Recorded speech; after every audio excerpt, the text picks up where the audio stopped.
Brethren, Ará, there's something God has created ohun kan wà tí Ọlọ́run ti dá that is potent than any other thing. tí ó ní agbára ju ohun gbogbo lọ. And that thing is called the Word. Ó ní a pè ní ọ̀rọ̀. The Word. Ọ̀rọ̀. Among the creations of God, Láàárín àwọn ohun tí Ọlọ́run dá, the most powerful of them is the Word. èyí tí ó lágbára jù ní ọ̀rọ̀. In fact, what is Word? Kí ni ọ̀rọ̀? What is Word? Kí ni ọ̀rọ̀? What is a mystery? Kí ni ìjìnlẹ̀? What is a mystery? Ọ̀rọ̀ jẹ́ ìjìnlẹ̀. Word is a mystery. Ọ̀rọ̀ jẹ́ ìjìnlẹ̀. And you can say that word is a medium of expression. Ọ̀rọ̀ jẹ́ ohun tí a fi ń ṣàlàyé ẹni. Word is used to express vocally the content of the mind. Òun la fi máa ń sọ ohun tí ó wà nínú wa Without jáde. the benefit of the word, Láìsí ọ̀rọ̀, many good intentions will rotten in the heart of man. èrò rere nínú ènìyàn yóò jẹrà síbẹ̀. It will rot in the heart of Yóò man. jẹrà síbẹ̀. Word has very powerful force, Ọ̀rọ̀ even ní to ipá create and to destroy. láti dá àti láti parun. That's what we saw in Proverbs chapter 18 Ohun verse tí a rí 21. ní òwe orí The kejìdínlógún death yìí. and life are in the power of the tongue. Ikú àti ìyè ń And bẹ they nínú that agbára love it ahọ́n. shall eat the fruit thereof. Àwọn tí ó fẹ́ yóò jẹ èso rẹ̀. What is the most potent and powerful idea or notion in life? Ọ̀rọ̀ ni ohun tí ó lágbára jù nínú ayé In fact, yìí. it is powerful than any deadly chemical or biological weapon of Ó mass lágbára destruction ju oògùn olóró that yòówù is ever created. tí a dá. You can call it atomic bomb. A lè pè é ní àyín You can oògùn call it olóró. ballistic missile. You can call it torpedo or A any lè pè é ní àdá weapon of olóró. war. What is powerful than them all? Ọ̀rọ̀ ni ó Praise lágbára the ju Lord. gbogbo wọn lọ. And that's why if you have word, Tí o bá ní if you ọ̀rọ̀ are a speaking creature, you are really blessed. tí o lè sọ̀rọ̀, If o you ní are òdì a alábùkún. speaking creation of God, Tí o bá jẹ́ ẹ̀dá You tí are ó lè really sọ̀rọ̀, blessed. o ní òdì you are alábùkún really fún. blessed. O gba ìbùkún. Praise the Lord. Hallelujah. If word is not well managed, Tí a ò bá ṣe ṣàkóso ọ̀rọ̀, it can destroy a whole nation. ó lè pa orílẹ̀-èdè run. You say, imagine false news flying about Ẹ wo ìròyìn tí And kò hate tọ́ tí ó ń lọ, that is being spoken here and tí there. wọ́n ń sọ lọ́tún We see lósì. how they set fire Ó lè fa iná in the community of human beings. sínú agbo àwọn ènìyàn. Word has been used in history to cause war. A ti lo ọ̀rọ̀ nínú ìtàn láti Word fa has been used ogun. in history to foment peace also. A ti lo ọ̀rọ̀ nínú ìtàn láti jẹ́ kí àlàáfíà wà. The whole existence of man is sustained upon the Gbogbo word. ẹ̀dá ènìyàn ni a gbéró nípa In ọ̀rọ̀. fact, our life revolves around word.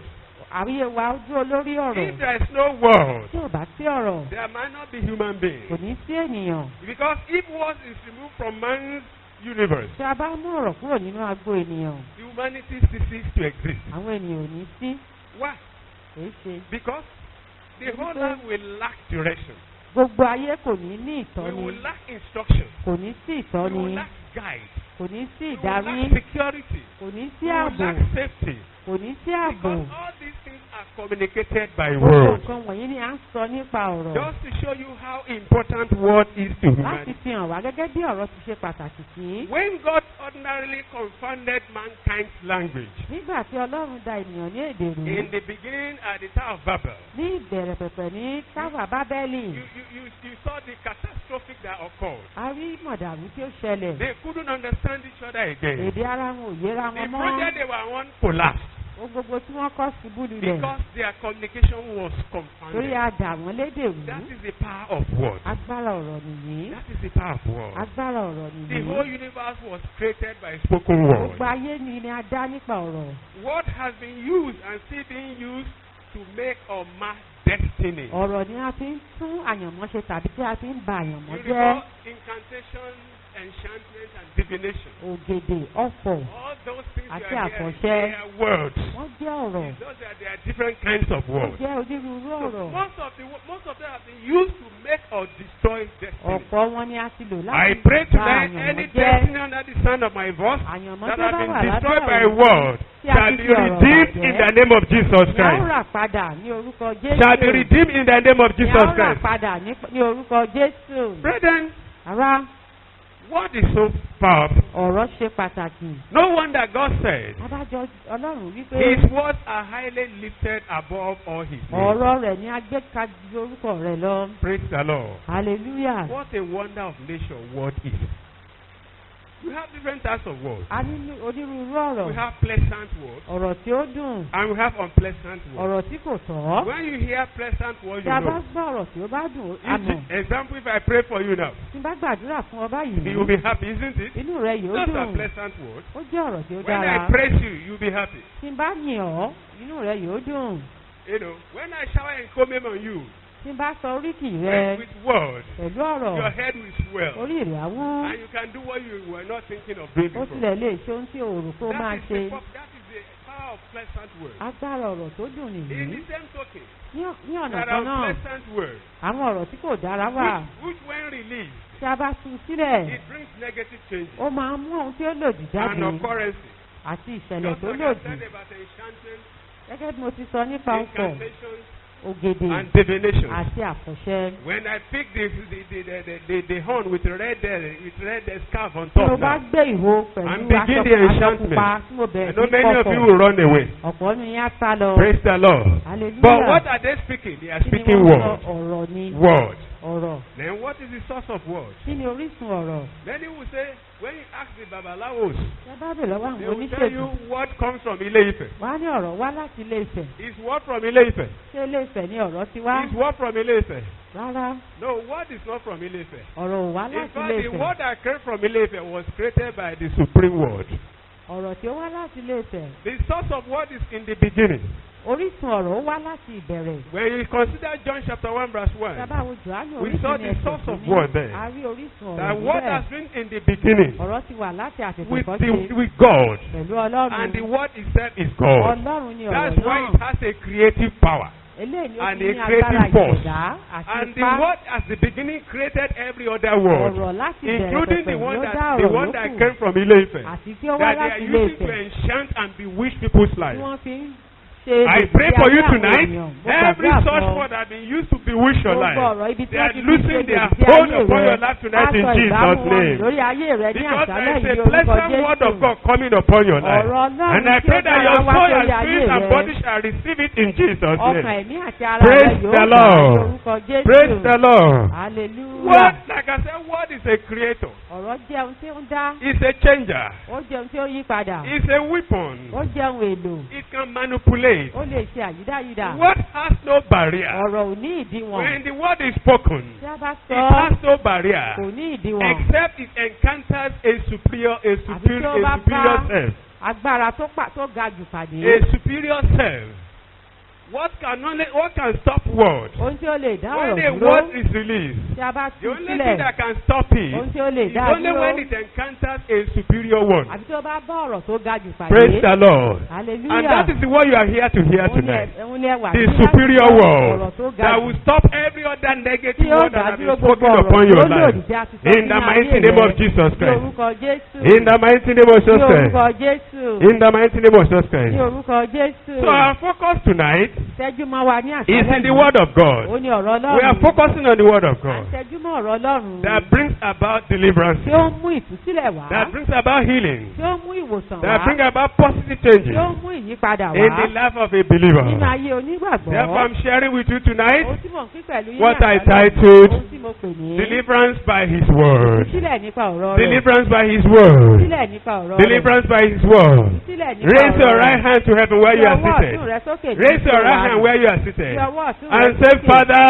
Fi orí pé heal me Bàbá, tonight. wò mí sàn ní Deliver àṣálẹ́ me yìí. tonight Tú mi sílẹ̀ ní by the àṣálẹ́ power yìí. in your Nípa word. agbára ọ̀rọ̀ Pray that rẹ. prayer quickly. Pray that prayer Gbàdúrà quickly. kíákíá. Say, Father, Bàbá, deliver me tú tonight mi sílẹ̀ ní by the àṣálẹ́ power yìí. in your word. Nípa agbára ọ̀rọ̀ Heal me rẹ. tonight Wò mí by sàn. the power in your Nípa word. agbára ọ̀rọ̀ In the rẹ. mighty name of Ní Jesus orúkọ Christ. Jésù. In Jesus' mighty name we Ní pray. orúkọ Jésù ni a gbàdúrà. Turn your Bible with me Ẹ ṣí Bíbélì yín pẹ̀lú to mi. Luke chapter 7. Sí Lúùkù orí keje. Luke chapter 7. Lúùkù orí keje. Now I want to consider a few verses there. A fẹ́ wo àwọn ẹsẹ̀ Luke chapter Bíbélì 7. bẹ́ẹ̀. I start reading from verse 1. Mo kà láti ẹsẹ̀ Now kìíní. when he had ended all his sayings in the audience of the people, he entered into Capernaum. And a certain centurion servant who was there unto him was sick and ready to die. And when he heard of Jesus, he sent unto him the elders of the Jews, beseeching him that he should come and heal his servant. And when they came to Jesus, they besought him instantly, saying that he was worthy He was worthy for whom he should do this, for he loved our nation, and he has built us a synagogue. Then Jesus went with them, and when he was now not far from the house, the centurion sent friends to him, saying unto him, Lord, trouble not thyself, for I am not worthy that thou should enter my roof. Wherefore, neither thought I myself worthy to come unto thee, but say a word, and my servant shall be healed. For I also am a man set under authority, having under me soldiers. And I say unto one, go, and he goeth, and to another, come, and he cometh, and to my servant, do this, and he does it. When Jesus heard these things, he marveled at him, and turned him about, and said unto the people that follow him, I say unto you, I have not found so great faith, no, not in Israel. And they that were still returning to the house found the servant whole that had been sick. Praise the Lord. Hallelujah. A word of healing is coming to your life tonight. Ọ̀rọ̀ ìwòsàn ń tọ́ And you shall go home. You shall go home healed tonight. Ó lọ lé You pẹ̀lú shall go home àlàáfíà. delivered tonight. Ó lọ You lé shall go pẹ̀lú home blessed ìdáǹdè. tonight. Ó lọ lé pẹ̀lú In the àlàáfíà. mighty name of Jesus Lórúkọ Christ. Jésù. You see that scripture we just read? Ṣé ẹbí tí a ṣẹ̀ṣẹ̀ kà The yìí? centurion's servant was sick. Ọmọ And they ọ̀dọ́ besought Jesus Christ wọ́n to gbé come and do Jésù the healing. pé kó wá wò But sàn. the centurion understand the power of what? Mọ balógun ọ̀hún yìí ó ní Especially agbára when they ọ̀rọ̀. come from the powerful one. Ó mọ agbára He ọ̀rọ̀. just demanded for a word. Ó kàn béèrè fún He said, ọ̀rọ̀. just speak the word. Ẹ sọ kìkì And I ọ̀rọ̀ believe my kan. servant shall be healed. Ọmọ ọ̀dọ́ mi yóò gbà ìmúláradá. And Jesus released the word. Jésù tú ọ̀rọ̀ náà And the Bible said sílẹ̀. in the same hour, Lọ ní wákàtí the náà. servant got healed. Where Ọmọ he rẹ̀ was. gba ìwòsàn May nílé. you get your healing where you are Gba tonight. ìwòsàn rẹ báyìí ní In the àgbáyé name of Jesus yìí Christ. ní orúkọ Jésù. If you see that, what that scripture is trying to tell us is that Ohun tí Bíbélì sọ fún wa ní the ìlú word pé of God is so powerful ọ̀rọ̀ Ọlọ́run ní to agbára overcome any seemingly insurmountable problem. láti borí gbogbo òkè ìṣòro. Any obstacle you may face in life, Òkè ìṣòro tí ó lè if you dojúkọ. have abundance of the word of God Tí o inside bá of ní you, ọ̀pọ̀ ọ̀rọ̀ Ọlọ́run nínú and rẹ. you have the courage to deploy Tí it, o bá ní ìgboyà láti sọ such problem must submit to you. gbogbo ìṣòro bẹ́ẹ̀ gbúdọ̀ tẹríba fún ọ. God said concerning his word, Jésù sọ nípa ti that ọ̀rọ̀ his rẹ̀. word shall not return unto Tí him ọ̀rọ̀ ò void, ní padà tọ̀hún without lọ́wọ́ fulfilling the ògo. purpose of which he Láì ṣe said. àmúṣe yìí tí ò Isaiah rán. chapter 55. Àìsáyà orí verses 10 to 11. karùndínlọ́gọ́ta ẹsẹ̀ So God kẹwàá. also described his word Ó tún ṣe àpèjúwe like ọ̀rọ̀ as rẹ̀ a fire gẹ́gẹ́ bí and iná, like a hammer. gẹ́gẹ́ bí òòlù. Let's see that in Jeremiah chapter 23. Jeremiah Let's orí see how God described his word. kẹtàlélógún. In Jeremiah chapter 23. Jeremiah 23. And if you are there, you can read for us. You have the liberty 28 to 29. Jeremiah 23, 28 to 29. The prophet that has a dream, let him tell a dream. And he that hath my word, let him seek my word faithfully. What is sharp to the wheel, said the Lord? Is not my word like a fire, said the Lord, and like a hammer that breaks the rock in pieces? Ọ̀rọ̀ mi kò wá dàbí iná ni Olúwa wí, àti bí òòlù irin tí ń fún àpáta tútù. Praise the Lord. Hallelujah. Every wall of your Jericho, the word of God shall break them Oko into di pieces Jẹ́ríkò tonight. rẹ ni ọ̀rọ̀ Ọlọ́run yóò This is fọ́. what the centurion understood. Eléyìí tí balógun ọ̀run ní ìmọ̀ rẹ̀ That there is nìyí. no barrier for the word of Kò God. sí ohun tí ó lè dí That ọ̀rọ̀ was Ọlọ́run what all lọ́wọ́. he could demand, that just a Òun word ló ṣe bèrè fún from the gbólóhùn Lord and kan Savior. látọ̀dọ̀ The olùgbàlà. word of God is powerful Ọ̀rọ̀ Ọlọ́run jẹ́ because it is alágbára. guaranteed by God himself. Torí pé Ọlọ́run ni ó ń tì lẹ́yìn. It is guaranteed by God Ọlọ́run himself. fúnra rẹ̀ ni ó ń tì Whenever the lẹ́yìn. word of God is spoken, Nígbà tí a bá sọ̀rọ̀ we are Ọlọ́run, tapping into limitless power. à ń tọ agbára tí kò ní We òdiwọ̀n are lọ tapping ni. into limitless À ń power. wọnú agbára tí kò ní òdiwọ̀n. When you consider Jeremiah we just Tí a bá read, wo Jeremiah tí a kà God yìí, demanded that Ọlọ́run pè his fún word be spoken faithfully pé kí a sọ ọ̀rọ̀ òun pẹ̀lú òdodo. because his word is like fire Torí ọ̀rọ̀ rẹ̀ ó and dàbí like iná, a hammer ó dàbí òòlù that breaks rocks into tí ó pieces. fún àpáta sí tútú. That is, if you realize the power in the word, Tí a bá mọ agbára tí we bẹ should nínú not be ọ̀rọ̀, afraid or doubtful kò yẹ kí a ṣiyèméjì tàbí kí a of bẹ̀rù declaring it over our láti circumstances sọ ọ́ sórí ipò ayé or wa against any situation that tàbí is lòdì confronting ipò us tí ó bá dojúkọ or wá any power that is lifting itself against the knowledge of God in tàbí our life. agbára tí ó ń dojúkọ wá But nínú many of us ohunkóhun. are afraid today or we linger long in problem because we don't have the word. Ọ̀pọ̀ wa ń pẹ́ nínú ìṣòro Those who torí a even kò seem ní to have the ọ̀rọ̀. word, they are afraid to declare the word. Àwọn tí ó mọ ọ̀rọ̀ náà Because they ẹ̀rù ń don't bà have wọ́n enough láti faith sọ. in their heart to declare the word of God. They don't have enough faith inside of them. wọn ò ní ìgbàgbọ́ tó tó nínú wọn láti sọ ọ̀rọ̀ náà. Maybe because of the way they are living their bóyá life. torí bọ́n ṣe ń gbé ìgbé ayé Maybe wọn. because of what is going on in their bóyá life. torí ohun tí ó ń lọ nínú ayé The wọn. problem engineered by Satan will not allow them to use the word of God. ìṣòro tí Sátánì gbé kò And wọ́n they kò ní jẹ́ kí continue wọ́n to lo ọ̀rọ̀ live in Ọlọ́run. fear. wọ́n á máa wà nínú ẹ̀rù. Brethren, I tell you, if I'm alive today, tí n bá wà láàyè lónìí, thank the word of God for me. ọ̀rọ̀ Ọlọ́run ló ṣiṣẹ́ fún Thank the mi. word of God for ẹ me. dúpẹ́ fún ọ̀rọ̀ Ọlọ́run. It is the word of God that is sustaining my ọ̀rọ̀ life. Ọlọ́run ni ó ń gbé ayé mi I ró. face a lot of challenges in life. mo ní ọ̀pọ̀ ìpèníjà nínú Here ayé. and yonder, where I go in life. níbi tí mo bá lọ, But what I've always stood upon ohun tí mo dúró lé is lórí, the word of God. òun ni ọ̀rọ̀ I Ọlọ́run. declare it as an oracle of máa ń God. sọ gẹ́gẹ́ bí ìkọ́ That is why Ọlọ́run. there is difference between the two prophets we have. ìyàtọ̀ wà láàrin wòlíì We méjì have tí a ní. prophets of that sees. a ní àwọn wòlíì, And we have the prophet that sees. àwọn wòlíì tí ó ń ríran, And they don't have solution to tí wọn what ò they ní see. ọ̀nà àbáyọ sí ohun tí wọ́n rí. The prophets are the prophets of authority. a tún ní àwọn wòlíì tí ó kún fún àṣẹ, Yes. Àwọn wòlíì aláṣẹ. àwọn wòlíì aláṣẹ, Wòlíì àríran. àwòlíì Àwọn àríran. méjì tó wà nìyẹn. those are the two. But many of us, we are running to the wòlíì, the àríran, the seers. ọ̀pọ̀ wa ló ń sàtọ̀ àwọn wòlíì We are àríran. supposed to be the prophets unto God ourselves. àwa fúnra wa yẹ ká jẹ́ If we wòlíì have sí the Ọlọ́run. word, what is the difference between the two of them? kí ni ìyàtọ̀ láàrin The méjèèjì? seer will just see. àríran But àríran, the prophet, the prophet with authority. wòlíì aláṣẹ. When you tell him your problem, tí o bá sọ ìṣòro he rẹ fún un, doesn't bother what the source of problem kò ní is. láti mọ He ìdí just ìṣòro rẹ. declare the word of God á upon your kàn fi life. ọ̀rọ̀ Ọlọ́run ṣe ìyanjú And sí the i. problem must go. ìṣòro gbọ́dọ̀ lọ. Because it is backed up with torí authority. pé àṣẹ ló And sì backed up lẹ́yìn. with faith. ìgbàgbọ́ sì And you are going tẹ̀lé. to speak a lot of that ó tonight. sọ ọ̀rọ̀ yẹn ní In the mighty name of Jesus ní Christ. orúkọ Jésù. Anything that has been denying the word of God from our ohun tí ó mouth, ti ń fi ọ̀rọ̀ Ọlọ́run every rọ̀. such power is done for tonight. gbogbo agbára bẹ́ẹ̀ ni agbógun ti In ní the àṣálẹ́ name of yìí. Jesus ní Christ. orúkọ Jésù. In the name of Jesus ní Christ. orúkọ The Jésù. word of God is like hammer. ọ̀rọ̀ Olúwa And dàbí you are going òòlù. to use it to destroy all your enemies a ó lò tonight. láti pa Now, àwọn ọ̀tá run ní àṣálẹ́ yìí. what makes the word of God to work? kí ló mú kí ọ̀rọ̀ Ọlọ́run ó ṣiṣẹ́? What makes the word of God to kí ló work? mú kí ọ̀rọ̀ Ọlọ́run ó ṣiṣẹ́? I will just call out these scriptures to you. wọ́n fi àwọn ẹsẹ̀ bíbélì wọ̀nyí fún Mark wa. 11, 12 to 14. máàkù 11 ẹsẹ̀ And kọkànlá sí dé 22 to ìkẹrìnlá. 23. Mark ìkẹtàdínlógún. 11, 12 to 14. máàkù 11 orí kejìlá sí dé And verses ìkẹrìnlá. 22 to 23. ẹsẹ̀ kẹtàdínlógún títí dé. You will see the story of the cursed fig tree there. a ó rí ìtàn Jesus just igi ọ̀pọ̀tọ́. spoke a word to the tree. Jésù sọ̀rọ̀ sí And when igi they were yìí coming back, nígbà tí wọ́n ń what padà he bọ̀. spoke has taken effect ohun over tí ó the sọ tree. ó ti ṣẹ. And the disciples were marveled. àwọn ọmọ ẹ̀yìn wá And ó he yà began wọ́n to lẹ́nu. speak to them about word and faith.